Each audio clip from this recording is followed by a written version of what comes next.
நல்லா கவனி. இந்த சகரியா 12 காலத்தில் தான் இப்போ நம்ம இருக்கிறோம். அதாவது ஒவ்வொரு காலத்திலும் ஒரு தீர்க்க தரிசனம் நிறைவேறும். இப்போ நம்ம சகரியா 12 தாண்டிக்கிட்டு இருக்கிறோம். சகரியா 14 தான் இயேசுடைய பகிரங்க வருகை இருக்கிறது. அவருடைய கால்கள் ஒலிவமலை மேல் வந்து நிற்கும் அப்படின்னு இருக்கு. இப்போ நம்ம 12 கிட்ட வந்துட்டோம். 12:6 நிறைவேறிடுச்சு. எருசலேம் திரும்பவும் தன் ஸ்தானமாகிய எருசலேமிலே குடியேற்றப்பட்டிருக்கும் அப்படின்னு ஆண்டவர் சொன்னார். சொன்னபடியே எருசலேம் திரும்பவும் குடியேற்றப்பட்டு விட்டது. இதான் எருசலேம். தற்போது எருசலேம் குடியேற்றப்பட்டு விட்டது. யோசித்து பாருங்களேன், ஒரு நகரம் இல்லாமல் போகும் என்று அவர் சொல்கிறாரு, அது இல்லாமல் போகிறது. திரும்பி வரும்னு சொல்கிறாரு, அது திரும்பி வருது. இந்த மாதிரி சொல்லி செய்கிற ஆண்டவர் உலகத்தில் வேறு யாராவது இருக்கிறாங்களா? அவர் சொல்லுவார், நான் சொல்லியும் செய்யாதிருப்பேனோ வசனத்தையும் நிறைவேற்றா இருப்பானோ. அழிக்கிறது கூட ஈஸிங்க. ஒரு இடத்த அழிக்கிறது ஈஸி.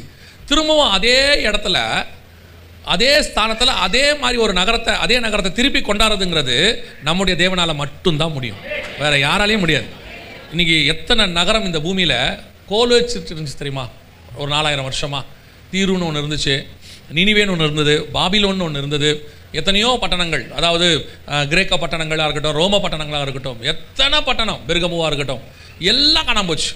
அத்தனையும் காணாமல் போச்சு. அத்தனையும் இன்றைக்கி ஒன்றுமே இல்லை, இடிஞ்சு சிதிலடைஞ்சு போச்சு. ஆனால் இந்த எருசலேம் மட்டும் ஆண்டவர் சொன்னார், நான் இடிப்பேன், நான் அதை மண்மேடாக்குவேன், திருப்பி நானே கட்டுவேன். அதோட இன்னொரு பெரிய விஷயம் தெரியுமா? அவர் திரும்பி கட்டுகிற வரைக்கும் அதை வெறுத்து யாராலையும் கட்டவும் விட மாட்டார். 10ஆம் நூற்றாண்டில் சிலுவை போர்னு ஒன்று நடந்துச்சு. எருசலேமை திரும்பி எடுப்பித்து கட்டுவதற்கான அது ஒரு வேலை. மீண்டும் எருசலேமை தங்கள் வசம் கொண்டு வருவதற்கு ஐரோப்பா நாடுகள் எல்லாம் சேர்ந்து முயற்சி செஞ்சிச்சு. ஆண்டவர் அனுமதியே கொடுக்கல பாருங்க. என்னென்னவோ பண்ணானுங்க, என்னென்னவோ செஞ்சு, எவ்வளோ சண்டை, எவ்வளோ ரத்தம் செஞ்சுச்சு. ஆனால் எருசலேம் கர்த்தர் யாருக்கிட்ட கொடுத்தாரோ துருக்கி வசம் தான் இருந்துச்சு, இஸ்ரவேல் வசம் வரவே இல்லை. அதான் நான் சொல்கிறேன், கர்த்தர் சொல்லிட்டார்னா அதை அவர்கிட்ட யாராலையும் வாங்கி இன்னொருத்தர்கிட்ட கொடுக்கவே முடியாது. அது அவர் கொடுத்தா தான் உண்டு. அவ்வளோ பெரிய ஆச்சரியம். ஐரோப்பாவில் இருக்கிற எத்தனையோ சாம்ராஜ்யங்கள் சேர்ந்து சண்டை போட்டாங்க எருசலேமுக்காக. ஆனால் சக்ஸஸ் ஆகவே இல்லை. அன்னைக்கு இருந்ததான அரபு நாடுகள் கையில் கர்த்தர் அதை கொடுத்துட்டார், அவங்க கையில் ஒப்படைச்சிட்டார். அவங்க தான் வச்சுருந்தாங்க 1917 வரைக்கும். அதை வாங்கிறதுக்கு அனுமதியே கொடுக்கல. ஆனால் அதே தேவன் சொல்கிறாரு, மீண்டும் எருசலேம் கட்டப்படும், தன் ஸ்தானமாக எருசலேமில் குடியேற்றப்பட்டிருக்கும். திருப்பி எருசலேம் வந்துருச்சு. 1967 6 நாள் யுத்தத்தில் எருசலேம் திரும்பி கட்டப்பட்டுருச்சு, கொண்டாந்தாச்சு. ஆனால் என்னன்னா, அதுக்கு ஒரு டைம் வச்சிருக்கிறார். திரும்பி எருசலேம் அதே ஸ்தானத்துக்கு, என்ன ஸ்தானம்? இஸ்ரவேலின் தலைநகரம் என்கிற ஸ்தானம். ஏன்னு சொன்னால், இஸ்ரவேலுக்கு தலைநகராக எருசலேம் தான் முன்குறிக்கப்பட்டது, வந்ததில்லை, முன்குறிக்கப்பட்டது. எப்போ முன்குறிக்கப்பட்டது? ஆபிரகாம் காலத்தில் சாலேமின் ராஜான்னு ஒருத்தர் இருக்கார் இல்லையா? நீங்கள் 14ஆம் அதிகாரம் ஆதியாகமத்தில் வாசிப்பீங்க. சாலேமின் ராஜாவாகிய மெல்கிசேதேக்கு அப்பமும் ரசமும் கொண்டு வந்து கொடுக்குறாருல, அந்த மெல்கிசேதேக்கு சாலேமின் ராஜா இருக்குல்ல, சாலேம் தான் எருசலேம், சாலோம்னு சொல்லுவாங்க. எருசலேம்னா சாலேமின் நகரம், அப்படி சமாதானத்தின் நகரம் அப்படின்னு அர்த்தம். அன்னைக்கே அது ஆவிக்குரிய விதத்தில் முன்குறிக்கப்பட்டு ஆபிரகாம் கையில் கொடுக்கப்பட்டுருச்சு. அதற்கு பிறகு தாவீது காலத்தில் அது தலைநகராக மாறுச்சு. அதற்கு பிறகு இஸ்ரவேலுக்கு அது ஒரு புறம் தலைநகராகவே இருந்துச்சு 120 வருஷத்துக்கு மேலே. அப்படி ஒரு நகரம் தான் எருசலேம். இப்போ எதுக்கு நான் இதை உங்களுக்கு சொல்கிறேன் தெரியுமா? இந்த மீடியாக்கள்லாம் சேர்ந்து உங்களுக்கு ஒன்று சொல்லி தருவாங்க. யூதர்கள் அநியாயம் பண்ணுகிறார்கள், இஸ்ரவேலர்கள். யூதர்கள் நல்லது பண்ணுறாங்க, கெட்டது பண்ணுறாங்கிறது வேற விஷயம். இப்போ நம்ம பிரச்சனை எருசலேம் மட்டும்தான். எருசலேம் முழுக்க முழுக்க யூதர்களுக்குரியது. அது மகாராஜாவின் நகரம். நம்முடைய ஆண்டவர் அங்கே வந்து ஆட்சி பண்ண போகிறார். அப்படி தான் வசனம் சொல்லுது. அதை பிரிக்கக்கூடாது, பிரிக்கிறது நல்லதல்ல. இவங்க கை வைப்பாங்க. சகரியா 12, 3, 4, 5 ஒன்னொன்னா நிறைவேற தொடங்கும். எருசலேமை பேஸ் பண்ணி தான் ஸ்டார்ட் ஆகும். இப்போ இந்த ரஷ்யா உக்ரைன் பிரச்சனை நீங்கள் பார்த்துக்கிட்டு இருக்கிறீங்க இல்லையா? உச்ச நிலைக்கு போயிட்டு இருக்கு. இது அப்படியே திடீர்னு எருசலேம் பக்கம் திரும்பும். ஏதோ ஒரு இடத்துல இஸ்ரவேலுக்கு விரோதமாக இவங்க எல்லாம் ஒன்றா சேருவாங்க. இந்த ரஷ்யா உக்ரைன் பிரச்சனையே கூட அப்படியே மாறிடும். அப்படி மாறும்போது நீங்கள் யாரும் ஒரு மனசில் எதுக்குங்க இந்த பிரச்சனை, பேசாமல் இந்த எருசலேமை பாதி பிரித்து கொடுத்தா என்ன அப்படின்னு உங்கள் வீட்டை கொடுக்குற மாதிரி பேசக்கூடாது, மனசில் நினைக்கக்கூடாது. ஏன்னா ஆண்டவர் சொல்கிறாரு, எருசலேமுக்கு விரோதமாய் என்ன நடக்குதோ அவர்களுக்கு விரோதமாய் நான் யுத்தம் பண்ணுவேன்றார் பைபிளில். நம்முடைய வேலை எருசலேமுக்கு ஜெபம் பண்ண வேண்டியது. ஆண்டவர் சொல்கிறார், எருசலேமின் சமாதானத்துக்காக வேண்டிக் கொள்ளுங்கள். ஒரு காலமும் எருசலேமுக்கு விரோதமாய் யோசிப்பதற்கோ அல்லது எருசலேமுக்கு விரோதமாய் நினைப்பதற்கோ கர்த்தர் நமக்கு அனுமதி கொடுக்கவே இல்லை. ஏன்னா நமக்கு ஒன்றும் தெரியவும் தெரியாது. நமக்கு இந்த வாட்ஸ்அப்பில் வர்ற கதை தான் மெயின் கதை. வாட்ஸ்அப்பில் வர்றதெல்லாம் கரெக்டுன்னு நம்பிக்கிட்டு கொரோனா சரியாகணும்னா கண்ணில் மருந்து ஊற்றணும்னு சொன்னால் நம்மெல்லாம் வாட்ஸ்அப்பை படிச்சுட்டு. அதனால் தயவு செய்து இந்த எருசலேமை பற்றி வாட்ஸ்அப்பில் வர்றது, ஃபேஸ்புக்கில் வர்றதை வச்சுக்கிட்டு நம்பாதிய. அது இன்றைக்கி நேற்று ஹிஸ்ட்ரி கிடையாது, 4000 வருஷம் ஹிஸ்ட்ரி. யாருக்குமே அதை பற்றின உண்மை தெரியாது. அது முழு உண்மையும் பைபிளை படித்தா மட்டும்தான் தெரியும். நம்ம பைபிளையும் படிக்கிறது இல்லை, அது அதை விட பெரிய கொடுமை.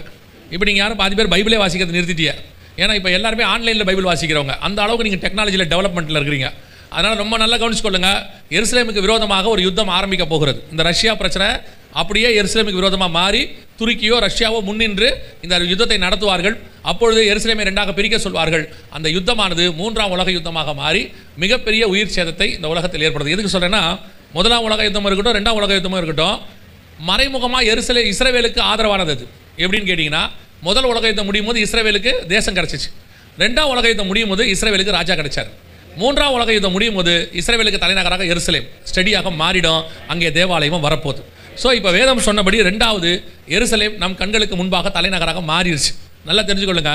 இந்த ஊழியத்தை நாங்கள் ஆரம்பிக்கும் போது 2004 நான் சொல்கிறது ஏறக்குறைய ஒரு 19 வருஷத்துக்கு முன்னாடி இஸ்ரவேலுக்கு தலைநகராக எருசலேம் இல்லை. அப்பத்துலேருந்தே நாங்கள் எருசலேம் தலைநகராக வரும்னு சொல்லிக்கிட்டு இருக்கிறோம். ப்ராபஸிலாம் இல்லை, அது தீர்க்க தரிசனம் இல்லை. நான் பைபிளில் சொல்லியிருக்கேன் திரும்பவும் தன் ஸ்தானத்துக்கு வரும்னு. சொன்ன தீர்க்க தரிசனத்தை எடுத்து நம்ம சொல்கிற மாதிரி சொல்லப்படாது. கர்த்தர் சொல்லுகிறதாவது அப்படின்னு சொல்லப்படாது. ஒருவேளை கர்த்தரே சொன்னால் சொல்லிட்டு போகலாம், தப்பு கிடையாது. நம்மளால் இருக்கிறத அடிச்சு விடுவா பாருங்க, அதெல்லாம் இல்லை. பைபிளில் சொல்லியிருக்கேன் எருசலேம் திரும்பி வரும்னு. சொன்ன மாதிரியே 2018 நம்ம காலத்தில் எருசலேம் தலைநகராக மாறிவிட்டது. இது மிகப்பெரியதான தீர்க்க தரிசனம். ஏன் தெரியுமா? எருசலேமில் கையை வச்சா பெரிய பிரச்சனை வரும்னு எல்லாருக்கும் தெரியும். அதனால் யாருமே எருசலேமை தலைநகராக மாற்றுறதுக்கு ஒத்துக்கவே இல்லை, ஒத்துக்கவும் மாட்டாங்க. இப்போவும் ஒத்துக்க மாட்டாங்க. இப்போ இருக்க எந்த ராஜாவும் ஒத்துக்க மாட்டார். அதாவது அமெரிக்க ராஜாவும் ஒத்துக்க மாட்டார், ரஷ்யா ராஜாவும் ஒத்துக்க மாட்டார், எந்த ராஜாவும் ஒத்துக்க மாட்டாங்க.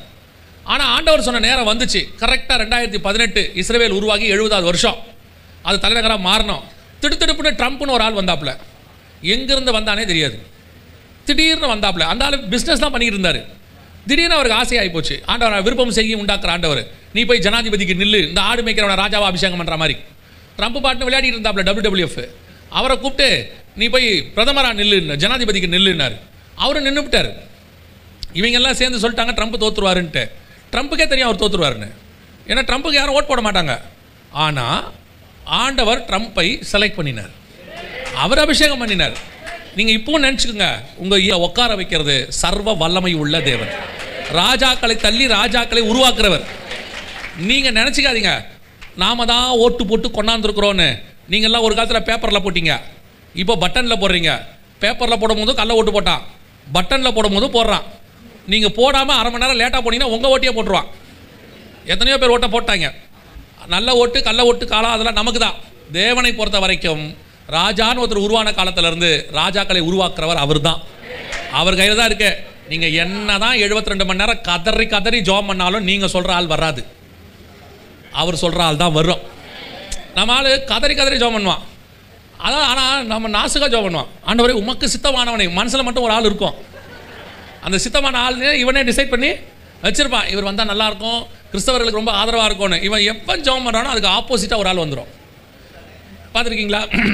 நம்ம ஆண்டவர் நம்ம யாரை சாதகமாக நினைக்கிறோமோ அவங்கள வச்சு தான் நம்மளை காப்பாற்றணும்னு இல்லை, நமக்கு எதிரியை உட்கார வச்சோ நம்மை காப்பாற்ற அவர் வல்லமை உள்ளவராக இருக்கிறார்.